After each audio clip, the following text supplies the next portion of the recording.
Mesdames et messieurs, bonjour, bienvenue dans ce 23e numéro d'Instant Nature. Et aujourd'hui, c'est de la menthe dont nous allons parler. Bienvenue.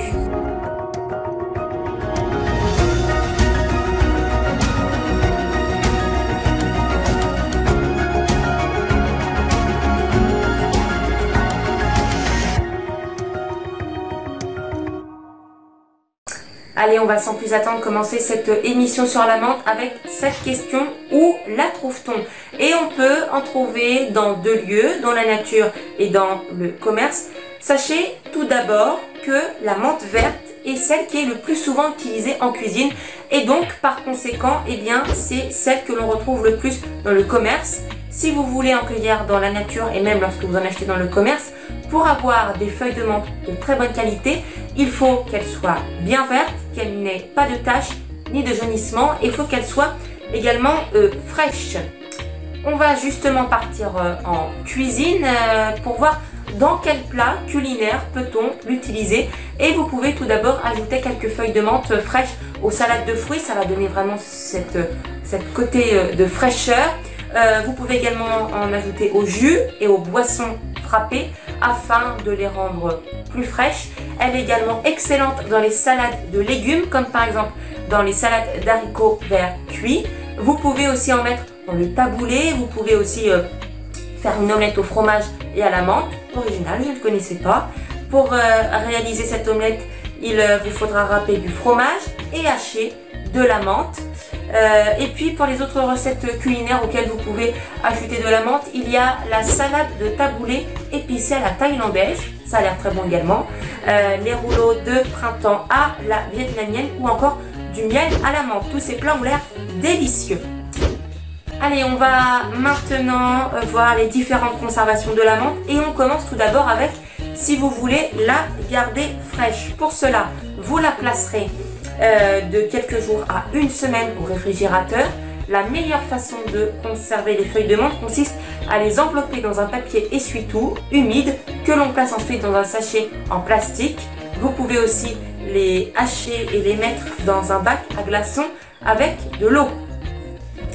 On va maintenant voir comment faire si nous voulons les faire sécher.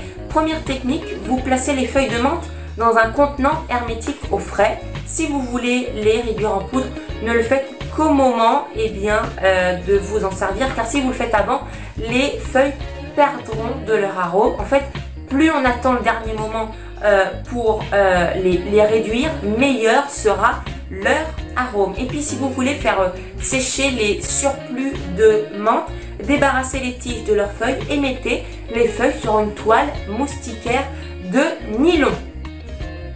Et puis, dernière façon de les conserver en les macérant. Pour cela, il vous suffit d'hacher les feuilles et de les mettre dans de l'huile ou du vinaigre. Laissez macérer 1 ou 2 semaines, puis filtrer. Intéressons-nous maintenant au jardinage. Où et comment la cultive-t-on? Pour planter votre menthe, choisissez un endroit humide dans une partie ombragée de votre jardin. Si vous voulez planter de la menthe, alors je ne vous cache pas que les résultats ne sont pas toujours bons, hein. La menthe a pour coutume, si je puis dire, de se propager par voie végétative, car la menthe est une plante qui se répand sur une très grande surface, un petit peu comme le blob, rappelez-vous, mais bon, là, concernant la menthe, elle se répand sur une plus grande partie que le blob. C'est donc pour cela que la menthe se plante le plus souvent dans des pots, car si vous la plantez dans votre jardin, elle risque de vite devenir envahissante. Pour la récolte, vous pouvez récolter quelques feuilles tout au long de la saison, mais sachez que la récolte principale se fait lorsque les plantes commencent à fleurir.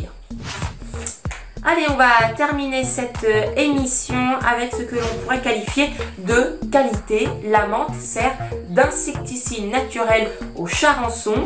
Alors, les charançons, ce sont de petits insectes qui font des ravages dans les entrepôts de riz, de blé et de farine. Alors, en fait, ce n'est pas la menthe tout entière en elle-même qui fait fuir ces insectes, mais la menthone, un des constituants de la menthe des champs, qui fait donc fuir ces charançons.